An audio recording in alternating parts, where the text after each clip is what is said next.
સૌને નમસ્કાર। હું અનિલ ધામેલિયા, કલેક્ટર વડોદરા। આપ સૌ વડોદરાવાસીઓને એક અપીલ કરવા માંગુ છું।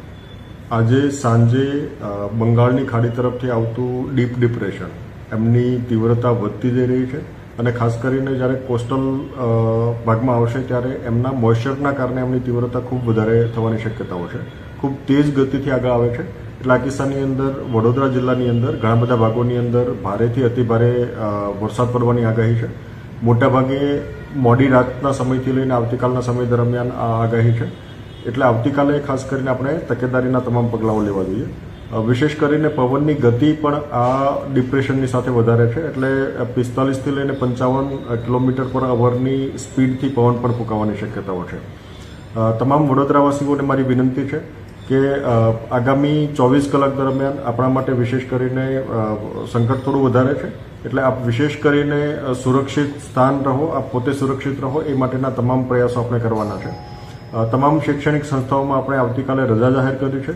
આથી કોઈ પણ સંસ્થાન, ખાસ કરીને શૈક્ષણિક સંસ્થાન તો બંધ હોય છે, આ ઉપરાંત વોકેશનલ એજ્યુકેશનલ ઇન્સ્ટિટ્યૂટ હોય, પોલિટેકનિક હોય અથવા કોચિંગ ક્લાસ હોય, આ તમામે બંધ રાખવાના છે। કોઈ પણ ઇન્સ્ટિટ્યુશન ચાલુ ના રહે એ બાબતની તકેદારી રાખવાની છે। શક્ય હોય ત્યાં સુધી કંપનીઝ અને અન્ય એસ્ટાબ્લિશમેન્ટ વર્ક ફ્રોમ હોમ કરે એ દિશાનો પ્રયત્ન આપણે કરવાનો છે। આ સિવાય તમામ વ્યક્તિઓ પોતે સુરક્ષિત સ્થળોએ રહે, નદી કાંઠાના વિસ્તાર કે તળાવવાળા વિસ્તારની અંદર ના જાય એ બાબતે આપણે તકેદારી રાખવાની છે। માછીમારી પ્રવૃત્તિ બંધ રાખવાની છે અને વિશેષ કરીને કોઈ નદી કાંઠાના કે તળાવ કાંઠાના ભાગની અંદર પણ કોઈ પ્રવેશે નહીં એ બાબતે આપણે તમામ તકેદારી રાખવાની છે। વિશેષ કરીને કોઈ કોઝવેની અંદર પાણી ભરાતા હોય તો એ પાણી પણ આપણે ઓળંગીએ નહીં, એમને ક્રોસ કરવાનો પ્રયત્ન ના કરીએ, એ આપણે તકેદારી રાખીશું। કોઈ જર્જરિત મકાનમાં અથવા તો અસુરક્ષિત હોય એવા ભાગની અંદર આપણને લાગતું હોય તો તાત્કાલિક આપણે યોગ્ય સુરક્ષિત સ્થળોએ પહોંચીએ એ માટેની તૈયારી રાખવાની છે। નીચાણવાળા વિસ્તારોની અંદર આવશ્યકતા જણાય, જ્યાં દરેક વખતે નદી કાંઠાના વિસ્તાર કે નીચાણવાળો વિસ્તાર હોય ત્યાં ફ્લડ થવાની શક્યતા હોય ત્યાં વહીવટીતંત્ર મારફતે પ્રિકોશનરી ઇવેક્યુએશનની પ્રક્રિયા પણ હાથ ધરવામાં આવી છે।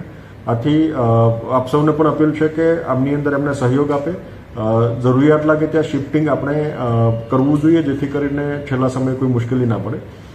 સમગ્ર disaster management machinery active mode ઉપર છે। સમગ્ર રાત્રિ દરમિયાન પણ આપણે કંટ્રોલ રૂમ પણ ઓપન રાખીશું, લોકો પણ સતત એક્ટિવ રહેવાના છે। આપણી સમગ્ર મશીનરી એક્ટિવ છે। જરૂરિયાત લાગે ત્યાં આપણે એનડીઆરએફ, એસડીઆરએફ, આર્મી કે એરફોર્સની મદદ પણ લઈશું। પણ આપ સૌને પૂરતી તકેદારી રાખીએ, સુરક્ષિત સ્થળોએ રહીએ અને આપણે પોતાના પરિવારને અને આજુબાજુના લોકોને સુરક્ષિત બનાવીએ એ દિશાની કાળજી રાખીએ એવી તમામ સૌને અપીલ છે। આભાર।